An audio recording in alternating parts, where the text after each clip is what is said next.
dëkk bi ñu ñëw nii tey moom mooy Djilass. Djilass nag dafa nekk dëkk boo xam ni daara ji am na fi souvenir bu kawe lool ndax 2003 bi nga xamee ni yàlla dogal na ma jóge Sangomar maanaam fii laa wàccoon ak benn saako boo xam ni feesul woon sax digg saako la woon rek ma wàcce ko fii ci buntu jumaa ji fii ci buntu jàkka ji fii mu nekkoon lu tuuti lool waaye tey gis ngeen ni fan la mbir mi toll. daara Kenal Yàlla nag moom moo leen gën a si Oustaz Mouhamed Lamine Diop moom bi ngeen xamoon rek ba léegi rek moom moo nekkaat ci liggéey bi ànd ci ak yéen liggéey ngi nii nag boo xam ne su baaxul moom dara baaxul su baaxulee maanaam li ñuy wax islam maanaam dara jagawul dafa mel ni tabax bu fekkee ni fondation bi dëgërul maanaam loo gën a tabax muy dem kaw rek maanaam da ngay gën a nërmeelu day gën a gaaw a daanu ndax bu fekkee ni jaam yàlla yi dañu nekk ci bakkaar bi yàlla wax ne maanaam ku ci féeteerlu ba dee du ma la ko baal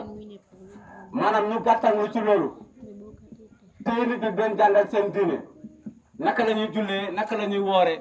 naka la ñuy natte azaka naka la ñuy aje naka la ñuy umra xam nga nan lay mel dafa mel ni nga tabax kër ngay installé courant bi ci biir kër gi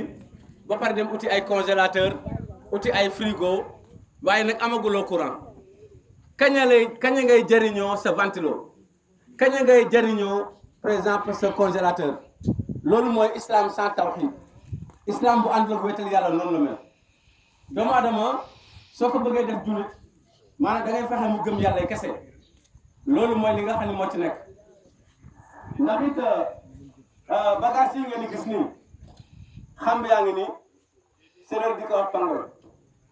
tey jii fépp fu jumaa nekk rek maanaam tey jii lii waru foon a nekk ci gàttal fu jàkka taxaw wala daara islam maanaam tey jii lii nii waru foon a nekk surtout lii tey dafa waroon a jeex mu des nag beneen affaire maanaam mooy lii ngeen gis nii lii nag moom la ñuy woowee asraar mooy ay xaatim la yoo xam ni boo demoon ci biir ndomb yi fi mu nekk nii tey da ngay fekk ñu def foofu ay dièse ay étoile